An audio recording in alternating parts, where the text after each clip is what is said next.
کامیابی کا ایک ایسا وظیفہ جو کر تو ہم بچپن سے رہے ہیں، لیکن آج میں اس کو آپ کے سامنے تھوڑی سی چینجنگ کے ساتھ پیش کروں گی، اس کو ضرور کیجیے گا۔ صلی اللہ علیہ حبیبہ محمد وآلہ واصحابہ اجمعین۔ السلام علیکم میری فیملی، کیسے ہیں آپ سب؟ آئی ہوپ آپ سب ٹھیک ٹھاک ہوں گے، خیریت سے ہوں گے، مزے میں ہوں گے۔ ہم بھی الحمدللہ بالکل ٹھیک ٹھاک ہیں، خیریت سے ہیں۔ میری دعا ہے کہ اللہ تعالیٰ آپ سب کو شاد اور آباد رکھیں، جہاں آپ قدم رکھیں اللہ آپ کے لیے خیر اور آسانی کا معاملہ فرمائے،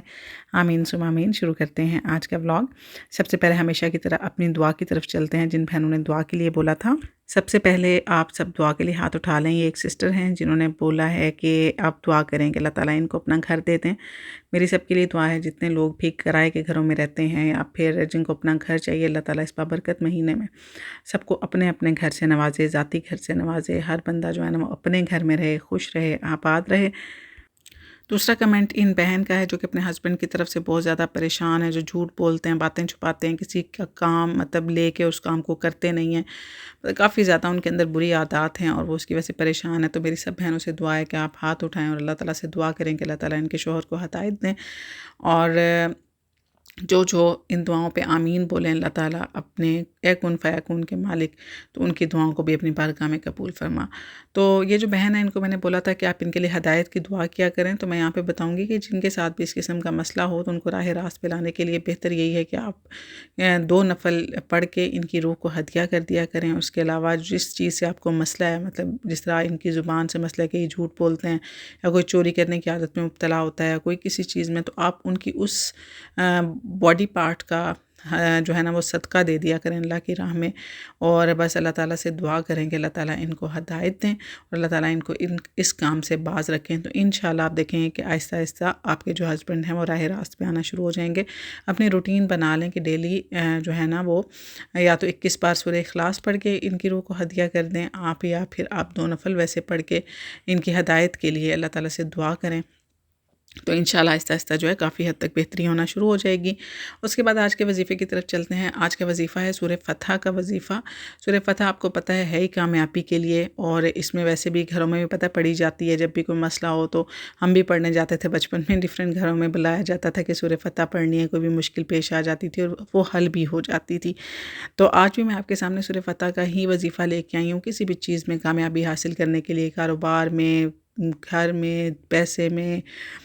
یا پھر شادیاں نہیں ہو رہی، کوئی بھی ظاہر ہے یہی بیسک مسائل ہیں ہمارے ہاں آج کل، تو تمام مسائل کے لیے آپ اس عمل کو کر سکتے ہیں۔ بہت آسان عمل ہے، بہت آزمودہ عمل ہے، اور جب بھی کوئی وظیفہ کریں نا، ابھی ایک بہن کا کمنٹ آیا تھا کہ میں اس عمل کو اتنے دن سے کر رہی ہوں، مجھے فرق نہیں پڑ رہا، تو پریشان ہونے کی بالکل بھی ضرورت نہیں ہے، کیونکہ جو دعائیں قبول نہیں ہوتی وہ اللہ کے پاس جمع ہوتی رہتی ہیں، اور کسی نہ کسی پوائنٹ پہ جب آپ کو آپ کے حق میں جب بہتر ہوگا تو انشاءاللہ وہ چیز آپ کو ڈبل ہو کے مل جائے گی، یا اس سے بھی بہتر چیز آپ کو مل جائے گی۔ تو اس سے مایوس بالکل بھی نہیں ہوتے۔ بعض اوقات کچھ چیزیں ہمارے حق میں بہتر ہوتی ہی نہیں ہیں تو ہمیں ان سے پیچھے ہٹنا پڑتا ہے، تو ہمیشہ دعا میں یہی مانگا کریں کہ اللہ اگر یہ ہمارے حق میں بہتر ہے تو ہمیں اس پہ قائم رکھ، اور اگر یہ ہمارے حق میں بہتر نہیں ہے تو ہمارا دل اس کی طرف سے موڑ دے۔ تو آپ خود دیکھیں گے کہ انشاءاللہ یا تو اس چیز کا خیال ہی آپ کے دل سے نکل جائے گا یا پھر وہ آپ کو مل جائے گی۔ تو یہ چیزیں جو ہے نا یہ ضرور اپنے ذہن میں رکھا کریں کہ ضروری نہیں کہ ہر چیز ہمارے لیے ہی ہو، ہمارا کام ہے کوشش کرنا، باقی جو ہے وہ اللہ کی ذات کی مرضی ہے، وہی دینے والا ہے، وہی عطا کرنے والا ہے۔ تو آج کا وظیفہ جو ہے میں آپ کے ساتھ شیئر کرنے والی ہوں، آپ نے بہت غور سے اس کو سننا ہے، بہت آسان طریقہ ہے اس کو پڑھنے کا، کرنے کا۔ تو چلیں جناب چلتے ہیں اپنے وظیفے کی طرف۔ سورہ فتح کا یہ وظیفہ ہے۔ سورہ فتح آپ نکال لیں اپنے پاس، اپنے سامنے رکھ لیں تاکہ آپ کو یہ وظیفہ سمجھنے میں آسانی ہو، کیونکہ پھر کمنٹ باکس میں کافی زیادہ کمنٹس آتے ہیں کہ سمجھ نہیں آئی کیسے کرنا ہے، کیا کرنا ہے، تو اس کے لیے بہتر ہے کہ آپ ابھی سے سورہ فتح جو ہے نا وہ میرے ساتھ ہی نکال لیں، ابھی میں آپ کو بتاتی ہوں۔ جی جناب، تو یہ سورہ فتح میں نے نکال لی ہے، آپ بھی میرے ساتھ ہی نکال لیں تاکہ آپ کو بار بار اس چیز کو پوچھنا نہ پڑے، ٹھیک ہے۔ یہاں پہ آپ نے بسم اللہ الرحمن الرحیم، اس سے پہلے آپ نے 3 دفعہ درود پاک پڑھنا ہے، ٹھیک ہے، 3 دفعہ اول اور 3 دفعہ آخر میں۔ اب آپ نے اس وظیفے کو شروع کس طرح کرنا ہے کہ بسم اللہ الرحمن الرحیم آپ نے پڑھا، اس کے بعد اس میں جو ہے نا اس صورت میں یہ فتحنا، فتحن یہ لفظ جو ہے نا یہ 4 دفعہ آیا ہے، کہیں پہ فتحنا آیا ہے، کہیں پہ فتحن آیا ہے، جس کا مطلب ہے کامیابی، ٹھیک ہے۔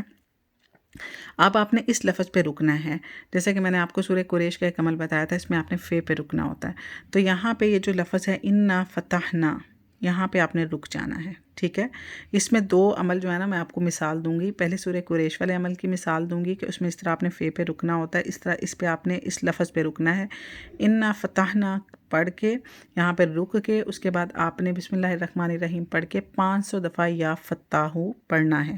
یا فتاح 500 دفعہ، ٹھیک ہے۔ اس کے بعد آپ نے پھر پیچھے سے سورہ شروع کر لینی ہے، ایز لائک سورہ یاسین کا جو 7 مبین والا وظیفہ ہے، اس میں جب ہم ایک مبین پہ رکتے ہیں تو ہم واپس سورہ یاسین کو پہلے سے سٹارٹ کر لیتے ہیں۔ اس کو بھی سمجھیں، سیم آپ نے ایسے ہی کرنا ہے۔ انا فتحنا رک کے 500 دفعہ یا فتاح، پھر انا فتحنا لک فتحن اس پہ رک کے پھر 500 دفعہ یا فتاح، پھر پیچھے چلے جانا ہے انا فتحنا لک فتحا مبینا، اس کے بعد اس کو آپ نے کنٹینیو کرنا ہے۔ اس کے بعد اس کا جو یہ 4 جگہ پہ آتا ہے، ٹھیک ہے۔ پھر لوگ جو ہے نا وہ ڈھونڈ نہیں پاتے تو میرے سے پوچھ رہے ہوتے ہیں کہ آپ جو ہے نا مطلب یہ آیا نہیں ہے، یہ ہے اتنی دفعہ، 1 دفعہ، 2 دفعہ، 3 دفعہ، تو مسئلہ بنتا ہے۔ ٹھہرے میں آپ کو بتاتی ہوں، میرا حال ہے 1 دفعہ جو ہے وہ 18، یہ دیکھیں یہ آ گیا فتحن، 1 دفعہ ہے 18ویں آیت میں، یہ لقد رضی اللہ عن المؤمنین، یہاں پہ آپ نے وَأَصَابَهُمْ فَتْحًا، پھر یہاں پہ رکنا ہے، پھر 500 دفعہ یا فتاح پڑھنا اور پھر پیچھے چلے جانا ہے آپ نے واپس، ٹھیک ہے۔ اور اس کے بعد میں اگلا بھی آپ کو ڈھونڈ کے دکھا دیتی ہوں، ٹھیک ہے۔ ایک تو پہلی آیت میں 2 ہیں، اس کے بعد آیت نمبر 18 ہے اس میں ہے، اور اس کے بعد جناب یہ آ جاتے، یہ آ گیا آیت نمبر ہے 27، ٹھیک ہے۔ آیت نمبر 27 میں ذالک فتحن، یہاں پہ پھر آپ نے رکنا ہے اور یہاں پہ آپ نے پھر 500 دفعہ یا فتاح پڑھ کے پھر سٹارٹ سے سورت شروع کرنی ہے اور پھر آپ نے اس سورت کو کر دینا ہے اینڈ، ٹھیک ہے۔ تو جسٹ لائک سورہ یاسین اور جسٹ لائک سورہ قریش، ان 2 وظیفوں کی میں نے آپ کو مثال دی ہے کہ آپ نے فتحن پہ رکنا ہے، پورا لفظ پڑھنا ہے، فے تے پہ نہیں رکنا، پورا لفظ پڑھنا ہے، اس پہ آپ نے رکنا ہے، 500 دفعہ یا فتاح پڑھنا ہے۔ اس پوری صورت میں 2000 دفعہ یا فتاح پڑھا جائے گا کیونکہ 4 جگہ پہ یہ لفظ ہے۔ اس کے بعد یا فتاح پڑھ کے اس کے بعد آپ اینڈ پہ پھر 3 دفعہ درود پاک پڑھیں، اور عشاء کی نماز کے بعد یہ آپ عمل کریں تو آپ کے لیے بہتر ہے، کیونکہ اس ٹائم ایک پرسکون ٹائم ہوتا ہے۔ اس کے بعد اپنی حاجت کے لیے دعا کریں، انشاءاللہ اللہ تعالیٰ آپ کو بہت جلد کامیابی دیں گے، بہت جلد اس وظیفے کا جو ہے نا وہ آپ پہ اثر ہوگا، اور رمضان المبارک کے مہینے میں اگر آپ کریں گے تو اس کا آپ کو ثواب بھی ڈبل ملے گا، اور اس کے بعد اس کا اثر جو ہے نا وہ بھی ڈبل ٹرپل ہو جائے گا۔ تو اس عمل کو ضرور کریں، اور جناب اس سے آپ کو انشاءاللہ بہت زیادہ فائدہ ہوگا۔ میں نے سوچا کہ میں آپ کے ساتھ شیئر کر دیتی ہوں سورہ فتح کا وظیفہ، کیونکہ ہر ایک کو جو ہے جس طرح ڈاکٹر ہر پیشنٹ کو ایک میڈیسن نہیں دیتا، تو اسی طرح کچھ لوگوں کے لیے کوئی چیز ورک کرتی ہے، کچھ لوگوں کے لیے کوئی چیز ورک کرتی ہے، تو اس طرح سے میں شیئر کرتی رہتی ہوں کہ جو آپ کو ایزی لگتا ہے، جو آپ کو مناسب لگتا ہے آپ وہ کریں۔ باقی کلام سارا اللہ کا ہے، باقی جو ہے ہر چیز اللہ کے ہاتھ میں ہے،